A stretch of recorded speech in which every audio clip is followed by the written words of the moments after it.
In this video, we're going to make direct comparisons between the GG B100 here on the left and the GWG 2000 here. You will notice that both clasps have two claspers on them, but this clasper on the 2000 is straight and the clasp on the B100 curves out to give it sort of a fancy, elegant look. Both have one slider grasping thing on it. This one has shock resistant written on it. This one has forged carbon written on it. Obviously, to remind you that the GWG 2000 has the new forged carbon casing. So we now come around to the left hand side of these two watches. Both of them obviously have buttons here and here, and both of them have a sensor here. Both of them have raised guards here, here and in the middle with sensor or triple sensor written on them. So on the face of it, they're kind of similar, but actually they're completely different. This one, if you notice, has a little kissing, a little puckered kiss sensor for giving you a kiss. And this one here has chomping great jaws for a sensor, not wanting to give you a little kissy, but wanting to snap your whole arm off. So the sensors are most definitely quite different on both of these watches. The other difference with the buttons is the buttons on the GG B100 are quite prominent. You can touch it across there. You could touch it by accident, and it does rock just a little bit. That helps its shock absorption, and it's a big chunky button to press. The buttons on the GWG 1000 by contrast are recessed, so this one has protruding buttons, and this one has buttons that are more discreetly hidden, let's say. So you can't accidentally press these buttons when you put your finger across the top. You have to put your finger in the gap to press down on them. So to reach these buttons, you have to go slightly inside the recesses here to reach this G-spot. Well, it's a G-shock, so you've got to go inside the recess to reach the G-spot button. Right. Swiftly, you have mud resistant on both of them. This has triple sensor, multi-band for the radio control and solar power. Altimeter, barometer, compass and water resistant to 20 bar, 200 meters. This one, of course, is also 200 meters. The buttons on this one, again, is slightly more recessed inside this big chunky guard thing around here. This one is much more easily accessed by just pressing on the button there. The straps are pretty much the same. The only difference is when you look at the ends, this one tapers off but is smooth with a little tapering effect at the end here. This one has a little ridge which will help stop this from slipping over it. But in practice, from wearing this one, this doesn't slip off anyway. If we come around to this side here, jockering for position here. Chunky guards on both of them. This one still has the chunky guards with the guard there. This one, of course, doesn't have that. This one has a guard across the top there. This one just has this little guard across here, but is protected by these buttresses here.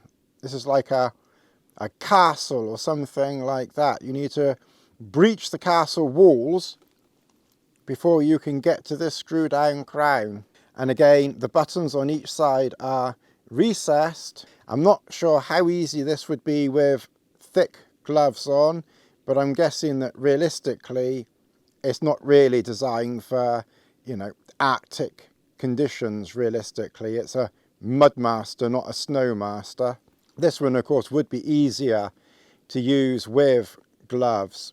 Then obviously this button here is completely different to this button here. This is a screw down crown for altering things, and this button here, of course, is your connect button to your phone. So if we look at the front of each one here, obviously they're both showing exactly the same time. This one, of course, takes the time from your watch, from the connected app, and this one, of course, takes the time from radio control waves. So you can see my head, you can see my great big ugly mug there. I do apologise, but can't really help reflections. Obviously this one shows you the time. It gives you the hour, which is where the second hand has just touched then. That is used for the connected app and other systems to know that it's actually doing something. You have a little graph, if you look carefully to the left and the right of the LCD screen, you have little markers as a graph indication. This one you don't get that graph. If you look carefully at the barometer, both show approximately the same diagram. The only difference is because the left hand one is over a longer time frame, it's less steep because it's over a longer time frame. Therefore, I would say that is probably easier to read and less scary than the one here, because you could look at that and see the drop off there and think there's been like a massive storm or something like that. But that is only a drop of 3 hectopascals. But to look at that sudden drop and rise, you think there'd been a storm. So you do have to know how to read that to understand that's not actually a storm. This one, it does give it in a slightly more gentle readout for those who maybe are not so good at reading barometric pressure graphs. The minute hands on both of these are quite similar.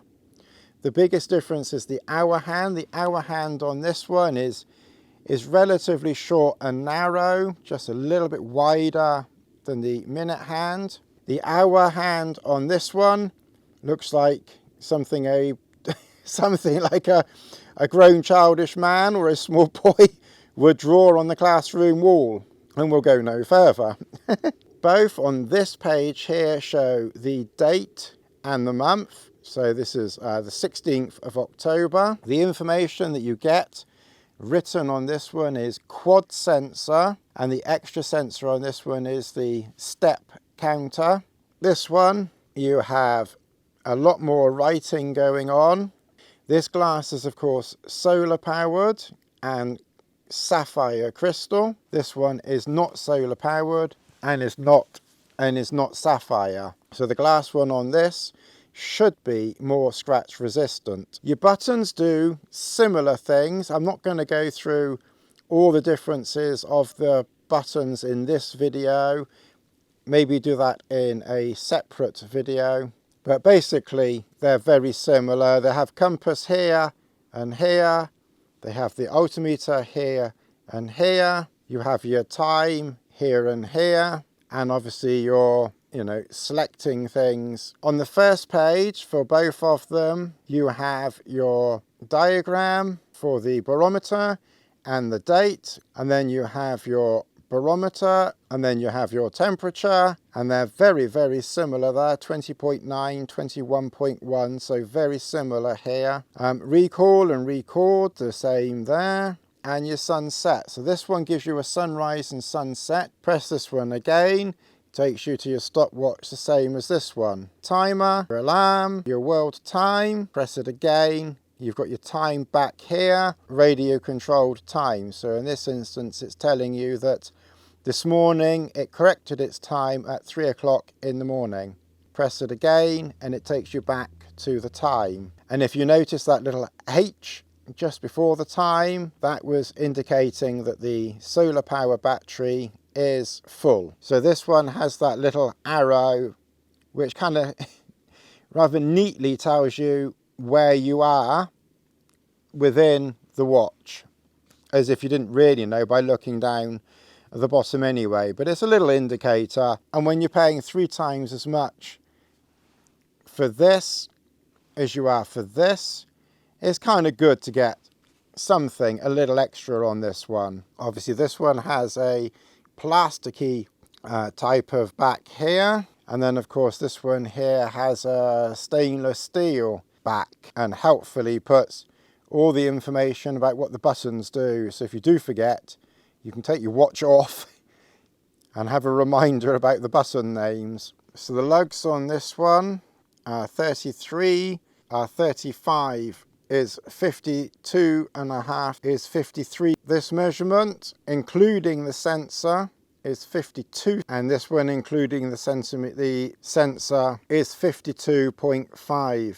I don't know if you can see or notice, but the depth on the B100 is much deeper than the GWG. The depth of this one at its highest point is 14.6, is 19.1. So quite a big difference there. On its lowest point, it is still 18. This at its lowest point is 14.6. That to me just looks like it wants to eat. Chomp, chomp, chomp. I mean, that is not taking any prisoners, is it, once it grasps your whole arm? It's not even going to take a finger off. That's going to take an arm or a leg off, I reckon.